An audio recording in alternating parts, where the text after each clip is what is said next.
For this video here is going to be about games that are very fun to binge. So binge is more so games that are very fun to play continuously. And yeah, so there's certain features or elements like in certain games that make them very fun to binge through. And please like and subscribe. First one here is going to be Mercenaries 2. Mainly Mercenaries 2, right? So it's like an open world, kind of like open world sandbox, action style game, third person shooter. But it's very fun, like in Mercenaries 2, is really unlocking the airstrikes. So every faction, basically every faction has a different airstrike, right? A different types of airstrikes, and unlocking the different airstrikes is very fun. From artilleries to Moabs to bunker busters, laser guided weapons, bombing runs, carpet bombs, and yeah. So binging through the game, trying to unlock the more badass airstrikes sets, and yeah.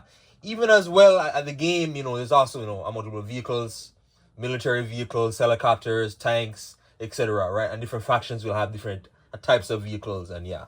But yeah, for that reason alone, it is very fun to binge through. Now, the game Mercenaries 2 is also very easy. It is a very easy game, and yeah. Another one now is going to be Burnout 3. Mainly Burnout 3. This one is very fun to binge because Burnout 3, mainly because there's like this crash event or whatever. So the crash event is basically you have to drive into traffic and cause as much mayhem as possible. Like if you drive, you're driving into a certain intersection, then you gotta crash one car. It's like some sort of a domino effect. And the more cars that are crashed, the more points you get, etc. So yeah, Burnout 3, yeah, I do these events after events after events. Crash events are so fun. And once you do one, as long as you get at least silver in one, you keep on unlocking more and more and more of these events.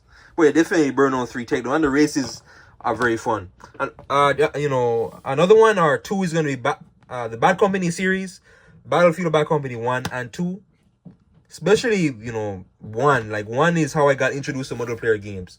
But in terms of multiplayer games and overall fun, I like the grounded take in the game and the realism in terms of, the destructible environments. And, even though it did lack a weapon as selection, it was still very fun, right? So, it's kind of weird. Bad Company 2 had the same weapons as 1, basically. With the exception, of a few new weapons. But it's very fun to, this, when the multiplayer was running, it was very, very, very fun. Very fun to binge through. I remember waiting for the next rush map. So sorry, the rush match. So basically, rush is like a game mode where you have attackers and defenders. It was very, very, very fun. I remember growing up, this was really my introduction to multiplayer games. But man, waiting for the next match to start, and the next match, and the maps. And the matches were very competitive. You had a lot of pro players, right? New players, and yeah. And as well, you can go in vehicles, tanks, Humvees, etc. But man, it was very fun to binge through. And it's too bad the servers don't work anymore. EA shut down the servers as of last year, right? The first one was 2008. So Bad Company 1 was 2008. That's what is that? 16 years ago, right?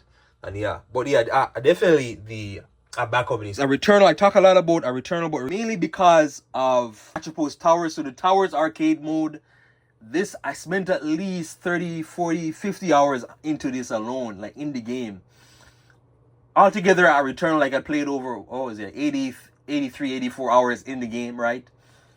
But Atropos Towers, so basically after you beat the second boss, in the regular game, you unlock Atropos Towers. So Atropos Towers is basically it's kind of like a Bloody Palace, a Devil May Cry, right? But this is a third-person shooter, a Returnal, right? It's a third-person, a roguelike game. But it is super fun, super addicting. Basically, all the enemies that are in the regular game, you fight the enemy through the towers, right? So you go wave by wave by wave and constantly trying to get better, in each run. There is no checkpoint. If you die, you start over. It's it's a basic thing, like Bloody Palace or a Call of Duty Zombies. But man, Atropos Towers, it is so fun to binge through. And all the weapons too as well, they're in it. All the buffs are in it, right? There are certain areas, loopholes where you gotta choose a certain, sometimes there are debuffs or there are certain nerfs that you gotta choose. And it is very fun to play through. And yeah, but Atropos Towers, plus as well, it gets you better. So, a practice. That's kind of like practice, right? You get more used to, the enemies, right? Their attack patterns, and yeah, but man, Towers is super fun. Another one though is going to be Rayman Legends. Rayman Legends mainly, I'm not really much into platforming, but this one really got me into it. I like the platforming, the art style, right? It's more of like this weird cartoon animated, but the art style like is very cool.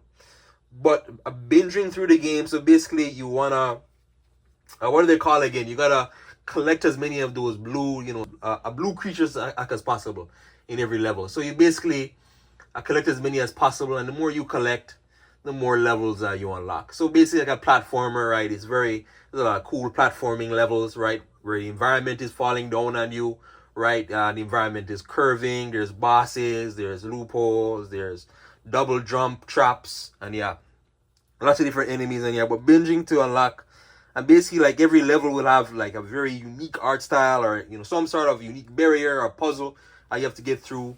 And yeah, if you played Ori and the Will of the Wisp or Ori, it's similar to that, but this is more of an arcade style game. And as well, you have different characters, and it's also fun. It's very, very replayable because you also have the first game. So what was it, Rayman Origins or Rayman Origins, which was which came out before this. If you had the PS4 version, you had Rayman Origins as well. So you had basically two games in one. Another one is Curve Space. So Curve Space is, like I had it the other day on my underrated PS5 games. But Curve Space basically is like an arcade game. You play as kind of like this, drone, and you gotta destroy like these spider, robotic type, futuristic sci-fi, things. And it is very, very, very fun. It is really, really fun. But binging through it, you have you have different modes. Daily runs, arcade modes. There's a custom match. There's like custom modes where you can select. It's a certain weapon selection. So you basically select a certain weapon, and that weapon, you're basically stuck with that weapon, or it randomly changes the weapon. You have the main mode as well. The main mode, right? It's not really much of a story, but yeah, the main mode is fun. But it's very fun to binge through mainly because of the weapons, blasters, mini blasters, rail guns, rocket launchers, right?